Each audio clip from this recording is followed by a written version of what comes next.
अस्सलामुअलैकुम जी सब भाइयों दोस्तों। मैं जी कल एक पोस्ट पढ़ी है शेख गुरदास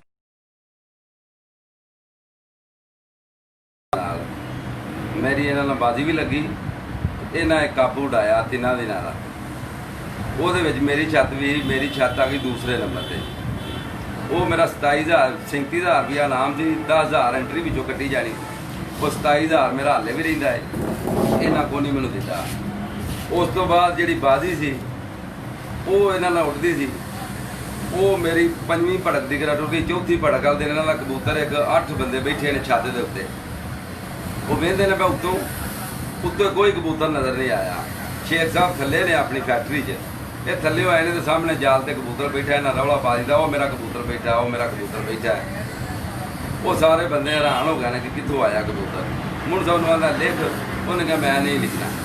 इन्हें मैनू टैलीफोन करके बुलाया। मैं गया मैनू आंदा जो कबूतर वेखो उड्डे है कि नहीं। मैं क्या यार थके आ कबूतर तो मुड़ साहब नहीं लिखता। मैं कहा उन्होंने पुछ लेने यार अगे भी तो लिखता ही पिया हूँ क्यों नहीं लिखता। उन्होंने पूछा उन्हें कहा भाजी तुम मैनू छड्ड दिओ ऐ मेरे नाल 8 बंदे बैठे। इन्हों जो कोई बंदा मानी करानी कह दे कि असा उत्तों आंदा वेख्या या जाल से बहिंदा वेख्या तो मैं लिख देना।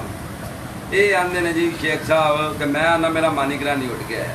मैं कहा जी इन्होंने तो पुछ लेंदे। उन्होंने पूछा कि तुहाडे जो कोई बंदा मानी करानी कहता उन्हें कहा जी असीं नहीं कहते असा नहीं वेख्या। शेख साहब आते ने जी मैं कहना मानी करानी मेरा उठ गया है। मैं इन्होंने कहा शेख साहब कि असीं काम गलत करने बाजियां वाला तो यह काम छड्ड दिओ।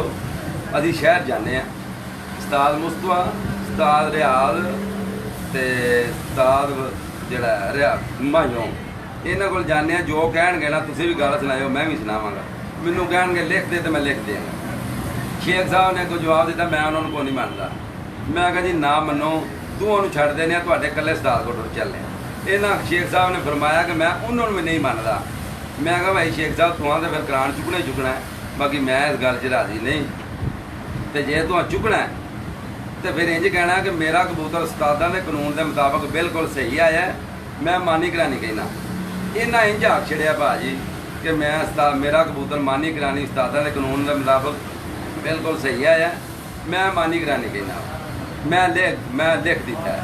उस तो बाद सवेर की दिहाड़ी लंघी तो अगले दिन मेरा मुनसब गया है वो सामने कह रहे हैं कि असीं उमरा करन जाना बाजी तो बाद दोवां जियां असां बख्शा के आई जाना। तो मेरा भाई ये हाले 27,000 रुपया रहिंदा 2015 का जिहड़ा मेरी कबूतरी इन्हें एक फड़ी चौथे दिन कप बाजी च पई है। 10 घंटे उठ के बह गई है। अगले दिन रात रह गई तो इन्हें फड़ ली है। खुदा जानदा उन्होंने मेरे को नंबर लगा या हो रहा या इन्हें आप ही लाया। ये गल का मैनू पक्का गल नहीं ना मैं करना। मैं कहा जी ये मैनू सलाह जी बनती है मैनू दे दिओ जो कानून के लिखिया है।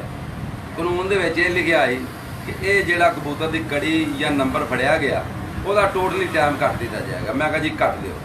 वो हम 10 घंटे बनते हैं ये 86 घंटे चढ़े सन। इन्हें कहा नहीं जी असां बाजी ही लैनी है। इन्हें अपनी बाजी के नाल मेरे 3 बंदे होर सन जिन्होंने को 2 लख दूं नाल सी। एक ना 50,000 थी मेरा वो भी मरवाया जे अपना इलाज चुन छुड़वाने वास्ते। उस तो बाद इन्हें कहा जी बाजी लैनी गल शहर टुर गई। इन्हों की दफ सी उदों हुमायूं दफ हाफिज नईम अली दफ। इन्हों की हाँ गल सुनाई इन्हें भी सुनाई। फिर कट्ठ हो गया बाऊ रमजान के घर उसे असलम भट्ट तो उस्ताद रियाज उन्होंने दोवां अज का बाईकाट कर छड़े गए गलत लिहाजा इन्हें